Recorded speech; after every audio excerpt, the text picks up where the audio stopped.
തൊടുമുണ്ടാണ്, അതിന്റെ മുകളിലേക്കൊരു നിസ്കാര കുപ്പായമാണ്, അതിന്റെ കൂടെ ഒരു മുഖമക്കനയാണ്, അതിന്റെ കൂടെ 2 തുണികളല്ലാതെ വേറൊന്നും അവിടത്തേക്ക് കൊണ്ടുപോകാൻ സാധ്യമല്ല. ഒരു പുരുഷനാണെങ്കിൽ അവന് 3 തുണിയുടെ കഷ്ണങ്ങളല്ലാതെ വേറൊന്നും അവനവിടത്തേക്ക് സാധ്യമല്ല. ഇങ്ങനെ വെറും കയ്യോടുകൂടി നമ്മളൊക്കെ പോകണ്ട. നമ്മുടെ ഖബറിന്റെ ജീവിതത്തിലേക്ക് നമ്മുടെ ജീവിതങ്ങൾ നമ്മൾ പറിച്ചു നടുമ്പോൾ ഈ ദുനിയാവിന്റെ ഒരു സമ്പത്ത് പോലും നമ്മൾ കൊണ്ടുപോകാൻ കഴിയില്ല. ഈ ദുനിയാവിലുള്ള നമ്മുടെ മക്കളെ നമുക്ക് കൂട്ടാൻ സാധ്യമല്ല. ഈ ദുനിയാവിലുള്ള നമ്മുടെ ഓരോ സൗകര്യങ്ങളും അവിടത്തേക്ക് നമുക്കൊരുക്കൽ കൊണ്ട് നമുക്കതിന് സാധ്യമല്ല. അതുകൊണ്ട് പ്രിയപ്പെട്ടവരെ, നമ്മൾ ഇവിടെ നിന്ന് പിരിഞ്ഞു പോകുമ്പോൾ ഏറ്റവും കൂടുതൽ നമുക്ക് വേണ്ടത് ആത്മീയമായ ഊർജമാണ്. അതിന് നമുക്ക് വേണ്ടത് ദുനിയാവിനെ മനസ്സിലാക്കലാണ്. ഈ ദുനിയാവ് ഒരു അലങ്കാരമാണ് എന്ന് തിരിച്ചറിയലാണ്. ഈ ദുനിയാവിന് വേണ്ടി നമ്മൾ പരസ്പരം തമ്മിൽ തല്ലാതിരിക്കലാണ്. ഈ ദുനിയാവിന് വേണ്ടി നമ്മുടെ സമയങ്ങൾ നഷ്ടപ്പെടുത്താതിരിക്കലാണ്. ഈ ദുനിയാവിന്റെ ജീവിതത്തിന്റെ മൈഷത്തിന് വേണ്ടി നമ്മുടെ ജീവിതത്തിലെ സൗകര്യങ്ങൾ ഒരുക്കാൻ വേണ്ടി നമ്മുടെ മൗലിദിന്റെ സദസ്സുകൾ നമ്മൾ നഷ്ടപ്പെടുത്താതിരിക്കലാണ്. നമ്മുടെ ജമാഅത്തുകൾ നമ്മൾ നഷ്ടപ്പെടുത്താതിരിക്കലാണ്. ഒക്കെ നമ്മൾ ഈ ദുനിയാവിന് വേണ്ടിയാണ് ചെയ്യുന്നത്. ഈ ദുനിയാവിൽ നമ്മുടെ വീടുകൾ അലങ്കരിക്കാനാണ്. ഈ ദുനിയാവിൽ നമ്മുടെ മക്കളുടെ വിവാഹങ്ങൾ ആർഭാടമായി കഴിക്കാനാണ്. ഈ ദുനിയാവിൽ നമുക്ക് നല്ലൊരു വാഹനം വാങ്ങാനാണ്. എന്നാൽ മഹാന്മാരുടെ ജീവിതം അങ്ങനെ ആയിരുന്നില്ല. അവരെല്ലാം ഈ ദുനിയാവിനെ മനസ്സിലാക്കിയവരാണ്.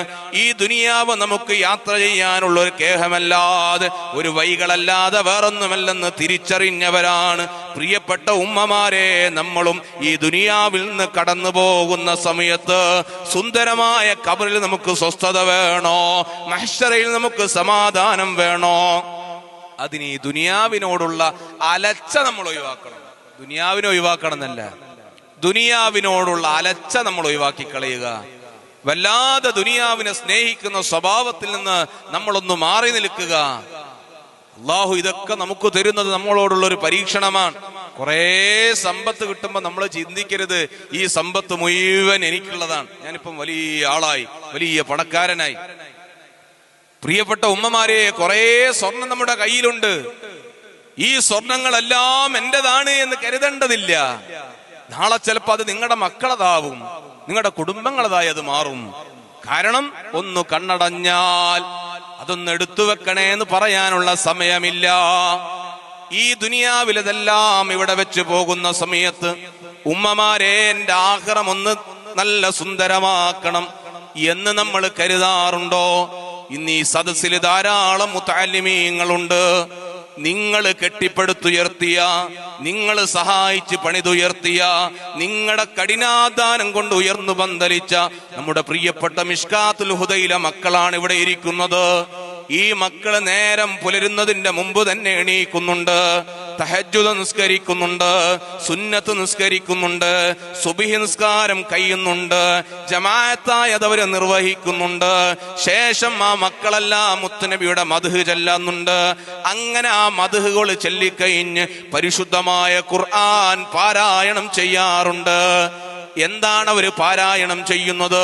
മിഷ്കാത്തിന് വേണ്ടി സഹായിച്ച ആളുകളെ, മിഷ്കാത്തിന് വേണ്ടി ഓടി നടന്ന പലരും ഇന്ന് ഖബറിലുണ്ട്. അവർക്ക് വേണ്ടി എല്ലാ ദിവസവും അവർ ഖത്മുൽ ഖുർആൻ ഓതുകയാണ്. വ്യാഴാഴ്ച ദിവസമാകുമ്പോൾ അത് അവർക്ക് വേണ്ടി ഓതി ദുആ ചെയ്യുകയാണ്. ഇങ്ങനെ സുന്ദരമായ ആ ജീവിതം അവിടെ ഇങ്ങനെ കെട്ടിപ്പടുക്കുന്നു. രാവിലെ 6 മണിക്ക് ആ മക്കൾ ക്ലാസ്സിലേക്ക് വരുന്നു. അവര് സർഫ് പഠിക്കുന്നു, അവര് നഹ്വ് പഠിക്കുന്നു, അവരവിടെ നിന്ന് ഖുലാസ ഫിഖ്ഹുകൾ ഓതി പഠിക്കുന്നു, തസ്കിയയുടെ കിതാബുകൾ ഓതി പഠിക്കുന്നു. ആ മക്കള് രാത്രി 11 12 മണി വരെ അവർ പഠിച്ച കിതാബുകളെ വീണ്ടും വീണ്ടും റിപ്പീറ്റ് ചെയ്ത് പഠനം നടത്തുകയാണ്. ഇങ്ങനെ ഏത് സമയവും ദീനിന് വേണ്ടി നടത്തുന്ന ഒരു സ്ഥാപനം. ആ സ്ഥാപനത്തിന് വേണ്ടി 10 രൂപ കൊടുത്ത എത്ര സഹോദരിമാർ ഇവിടെയുണ്ട്. ആ സ്ഥാപനത്തിന് വേണ്ടി 100 രൂപ കൊടുത്ത എത്ര ആളുകൾ ഈ കൂട്ടത്തിലുണ്ട്. ആ സ്ഥാപനത്തിന്റെ പ്രചരണത്തിന് വേണ്ടി ഓടി നടന്ന എത്ര ആളുകൾ ഇവിടെയുണ്ട്. പ്രിയപ്പെട്ട ഉമ്മമാരെ, സഹോദരന്മാരെ, ഈ ലോകത്തുള്ള എല്ലാം നിങ്ങൾ ഇവിടെ അവസാനിപ്പിച്ചു പോകുമ്പോൾ, ഈ ലോകത്തുള്ള എല്ലാം ഇവിടെ വെച്ച് നിങ്ങൾ പോകുമ്പോ നിങ്ങളുടെ മക്കൾ പോലും നിങ്ങളെ മറന്നു പോകുന്ന സാഹചര്യം വന്നാലും നിങ്ങളുടെ ഖബറിലേക്ക് എല്ലാ ദിവസവും സുന്ദരമായ ഗിഫ്റ്റുകൾ ഇങ്ങനെ വന്നുകൊണ്ടിരിക്കും. എവിടെ നിന്ന് വരുന്നോ നിങ്ങൾ കൊടുക്കുന്ന സഹായങ്ങൾ? നിങ്ങൾ കൊടുക്കുന്ന സഹായങ്ങളാണത്. ഇതാണ് നമ്മുടെ നാളെ ആഖിറത്തിലേക്ക് മാറ്റിവെക്കേണ്ടത്. പ്രിയപ്പെട്ട ഉമ്മമാരെ, എന്റെ സഹോദരന്മാരെ, നമുക്ക് ധാരാളം സമ്പത്തുണ്ടെങ്കിൽ എന്തെങ്കിലും ഒരു ജാരിയായ സദക്ക നമ്മൾ മാറ്റിവെക്കണം. നമ്മൾ എത്ര നിസ്കരിച്ചാലും ആ നിസ്കാരത്തിന്റെ പ്രതിഫലമെല്ലാം ലോകത്തിന്റെ നേതാവ് മുഹമ്മദുർ റസൂലുള്ളാഹി സ്വല്ലല്ലാഹു അലൈഹി വസല്ലമ തങ്ങൾക്ക് ലഭിക്കും.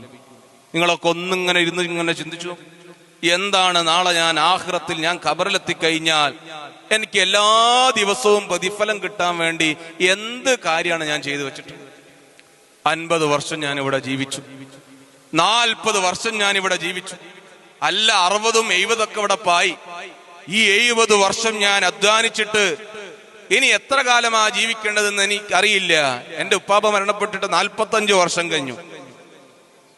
ഇനി നിങ്ങളൊക്കെ പലരുടെയും ഉപ്പമാര് മരണപ്പെട്ടിട്ട് 100 വർഷവും അല്ലെങ്കിൽ 50 വർഷവും കഴിഞ്ഞവരുണ്ടാവും. അവരുടെ ഉപ്പാപ്പയും ഉപ്പാപ്പാന്റെ ഉപ്പാപ്പയൊക്കെ മരണപ്പെട്ടിട്ട് 200ഉം 300ഉം വർഷങ്ങൾ കഴിഞ്ഞവരുണ്ടാവും. എത്ര വർഷമായി അവരാ ഖബറിൽ കിടക്കുന്നു? 300ഉം 400ഉം 600ഉം 1000ഉം വർഷങ്ങൾ അവര് ഖബറിലല്ലേ. ഇത്രയും വർഷം ജീവിക്കേണ്ട ഖബറിലേക്ക് കിട്ടാൻ ഈ ദുനിയാവിൽ നമ്മൾ എന്താ ചെയ്തു വെച്ചിട്ടുള്ളത്? പരസ്പര വിദ്വേഷങ്ങളോ, അഹങ്കാരങ്ങളോ, അസൂയകളോ, മറ്റുള്ളവരോടുള്ള വെറുപ്പോ എന്താ നമ്മുടെ കയ്യിലുള്ളത്?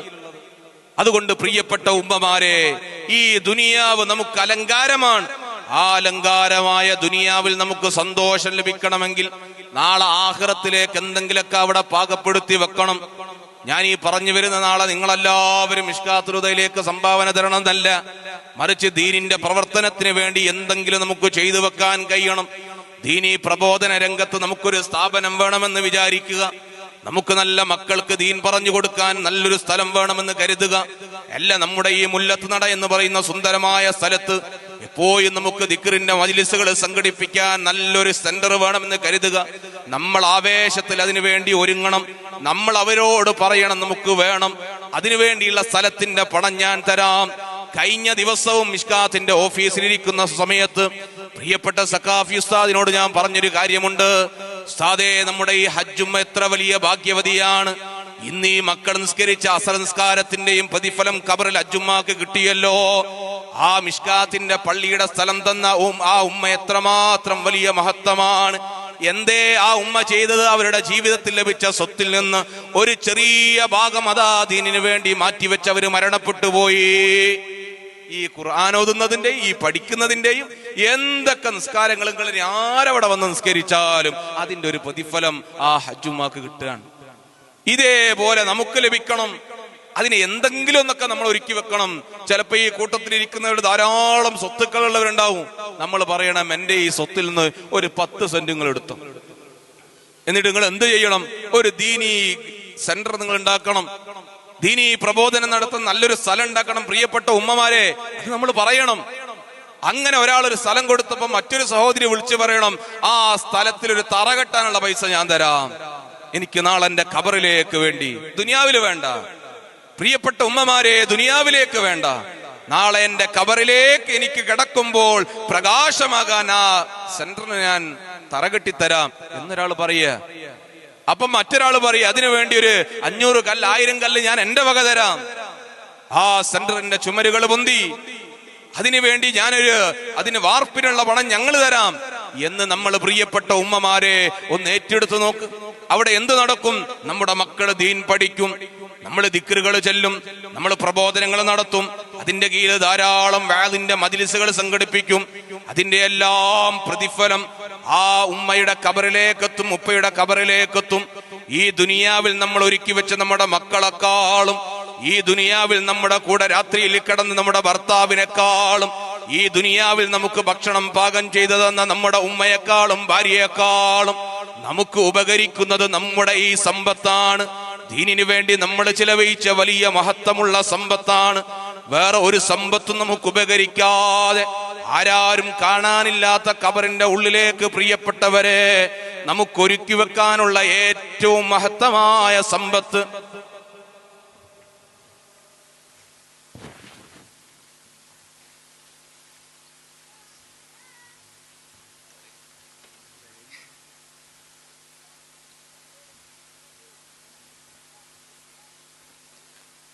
ഇൻഷാ അല്ലാഹ് അള്ളാഹു നമുക്കൊക്കെ അതിന് തൗഫീക്ക് നൽകി അനുഗ്രഹിക്കട്ടെ. നിങ്ങളൊക്കെ എത്രയും നേരം എന്നെ ക്ഷമിക്കുകയും ഉസ്താദിനെ പ്രതീക്ഷിക്കുകയും ചെയ്തതാണ് എന്ന് എനിക്കറിയാം. ഏതായാലും ഞാൻ എൻ്റെ വാക്കുകൾ അവസാനിപ്പിക്കുകയാണ്. അൽഹംദുലില്ലാഹ്, നമ്മുടെ മഹത്തായ സ്ഥാപനം നിങ്ങൾക്കൊക്കെ അറിയാം, സിറാജുൽ ഹുദ. സിറാജുൽ ഹുദ അറിയാത്ത ആരും ഉണ്ടാവൂല. നമ്മുടെ മിഷ്കാത്തുൽ ഹുദ, അതേപോലെ തന്നെ ഈ സ്ഥാപനങ്ങളൊക്കെ നമ്മുടെ സിറാജുയുടെ ആ സുന്ദരമായ സ്ഥാപനത്തിന്റെ ഭാഗങ്ങളാണ്. ആ സ്ഥാപനത്തിന്റെ വലിയ നേതൃത്വമാണ് ബഹുമാനപ്പെട്ട അസ്ഹരി ഉസ്താദ്. ഇൻഷാ അല്ലാഹ് നമുക്ക് പ്രഭാഷണം നടത്തി തരാൻ വേണ്ടി ഉസ്താദ് വളരെ പ്രയാസപ്പെട്ട് എന്ന് എനിക്കറിയില്ല, അതുകൊണ്ട് ഞാനത് പറയുന്നില്ല. അങ്ങനെയാണല്ലോ വേരോട് ഉസ്താദ് പഠിപ്പിച്ചതും. ഉസ്താദിന്റെ വീട്ടിൽ കൂടുതലായിരുന്നു ഇന്നലെ. നമ്മളോട് പറഞ്ഞ വാക്ക് അത് പൂർത്തിയാക്കുക എന്നുള്ളൊരു വലിയ വാഗ്ദത്തം നിറവേറ്റുക എന്നുള്ളത് കൊണ്ട് തന്നെയാണ് ഉസ്താദ് ഇവിടത്തേക്ക് എത്തിയിട്ടുള്ളത്.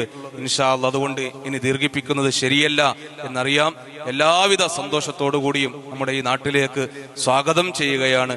ഇൻഷാ അല്ലാഹ് എന്റെ വാക്കുകൾ അവസാനിപ്പിക്കുന്നു. വ ആഖിറു ദഅവാന അനിൽ ഹംദുലില്ലാഹി റബ്ബിൽ ആലമീൻ.